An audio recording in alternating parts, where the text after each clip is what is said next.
Meus amigos, isso abre margem para uma operação de bandeira falsa. Vamos supor aqui, já está saindo na mídia que os iranianos estão querendo fazer uma ofensiva contra os americanos dentro do território americano. Vamos supor que os iranianos não estejam tanto querendo fazer isso e provavelmente nem tem isso como plano. Mas pessoas que têm interesse que esse conflito continue poderiam fazer uma ofensiva dentro dos Estados Unidos e colocar a culpa nos iranianos, ok?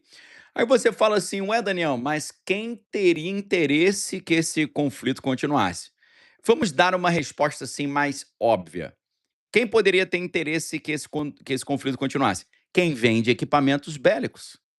Quem vende equipamentos bélicos? O complexo industrial bélico norte-americano. E qual o tamanho da influência do complexo industrial bélico norte-americano no planeta? Ué, basta você entender que o maior lobby que existe em Washington, na capital americana, no Congresso americano, é o lobby do pessoal lá do complexo industrial bélico americano. Sem falar que a gente está falando das indústrias que emitem nota fiscal, das indústrias oficiais, o mercado de comércio de equipamentos bélicos é o mercado mais poderoso do planeta. Então, meus queridos, existem muitos grupos poderosos que têm interesse que esse conflito continue.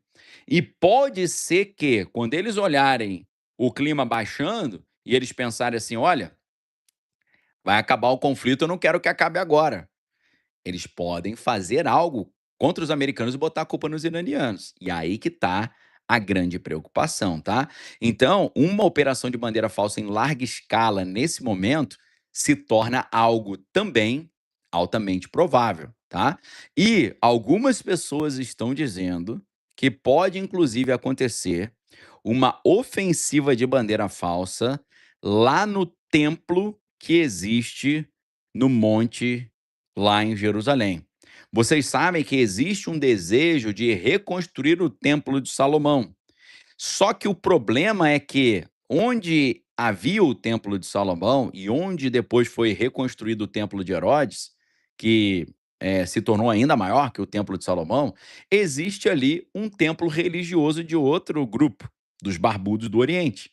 E alguns analistas estão acreditando que pode haver uma ofensiva de bandeira falsa contra esse lugar, tá? A gente sabe que já estão falando sobre ofensivas de bandeira falsa lá no Oriente Médio. De que proporção? Eu disse para vocês na última participação que eu tive no Inteligência Limitada, na última sexta-feira, que eu estava assistindo o canal de notícias Al Jazeera, em inglês, né? E eles estavam entrevistando um professor universitário e o entrevistador, o jornalista, perguntou para o professor universitário o seguinte: ele falou, olha só, por que os iranianos estão fazendo ataques contra países que não têm nenhum tipo de briga com eles? Fizeram ataques contra Omã, Catar, Kuwait, Bahrein e por aí vai. Por que eles fizeram isso? Aí um dos caras falaram: eles fizeram isso para que esses países decidam se afastar dos Estados Unidos, porque eles hoje são aliançados com os Estados Unidos. Essa foi a resposta de um professor. O outro professor, lembrando, na Al Jazeera, né, uma entrevista que eu estava vendo com especialistas, o professor falou: não, não são, na minha opinião, não são os iranianos que estão fazendo essas ofensivas contra refinarias nesses outros países. São ofensivas de bandeira falsa, feitas ali por quem tem interesse, né, para forçar esses países a entrar no conflito também, né, para colocar os iranianos como um país louco que perdeu a referência, perdeu o bom senso e está atacando todo mundo. Então, meus amigos, nós já vimos essa suspeita de ofensiva de bandeira falsa contra instalações petrolíferas sauditas para tentar fazer o quê? Para tentar trazer a Arábia Saudita para o conflito contra os iranianos. Por quê?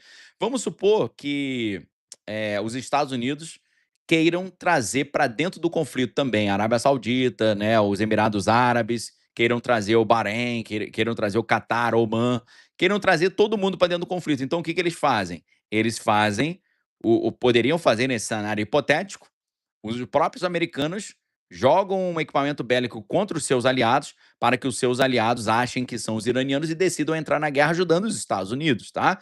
Então, na realidade, nós sabemos que é assim que a banda toca, né? A gente tem eventos que marcaram a história, né? Que iniciaram grandes conflitos que foram operações de bandeiras falsas, como o incidente da Manchúria, né? Que foi um incidente em que iniciou o conflito entre chineses e japoneses. A gente teve o incidente Gleiwitz, né? Que foram também uma ofensiva de bandeira falsa que acabou gerando o segundo grande conflito mundial.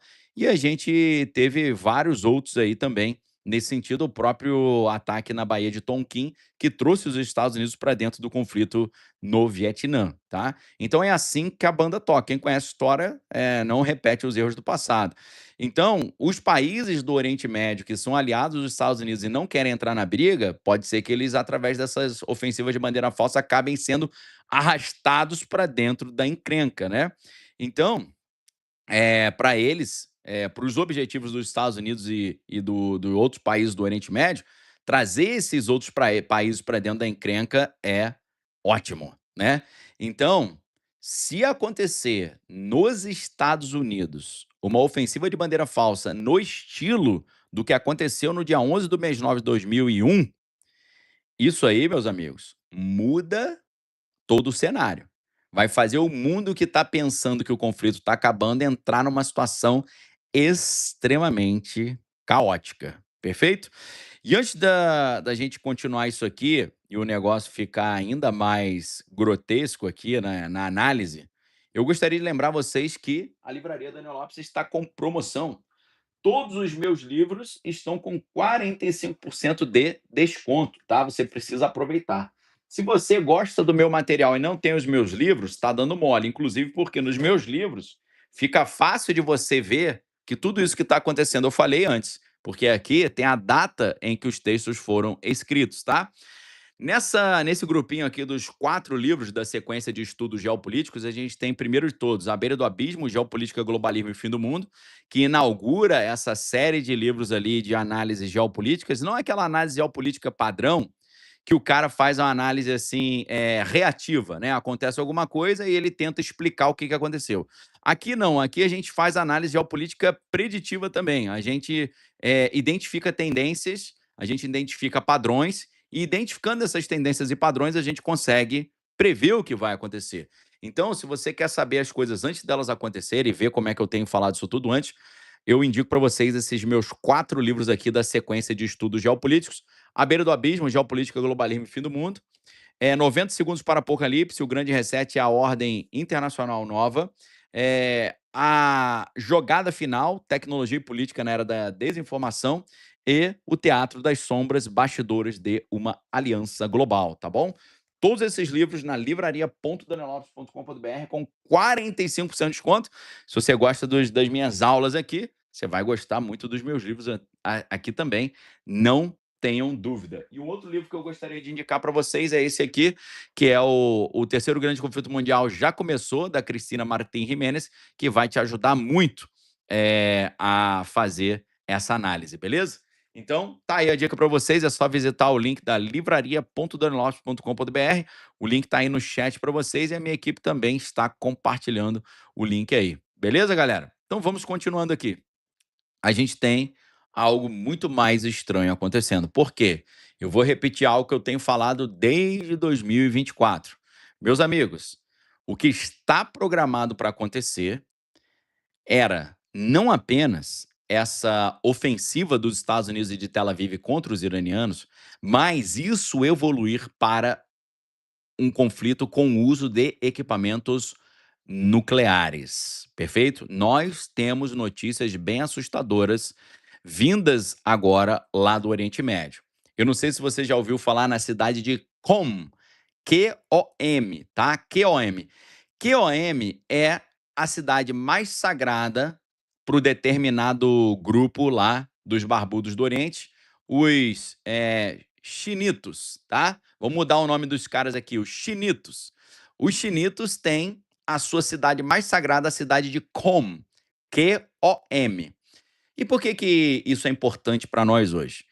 É lá da cidade de Qom que todos os líderes religiosos estudam durante anos e anos para se preparar para a sua função de liderança religiosa.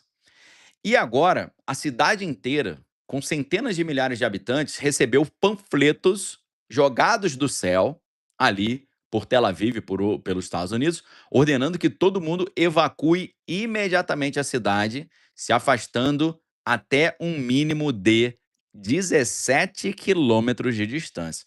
Ou seja, meus amigos, espera aí. Os caras mandaram. Imagina o cara chegar para você e falar: você tá parado e começar a cair panfleto do céu jogado por drone e por aviões. Assim como a gente viu no filme O Dia de, O Mundo Depois de Nós. Leave the World Behind, né?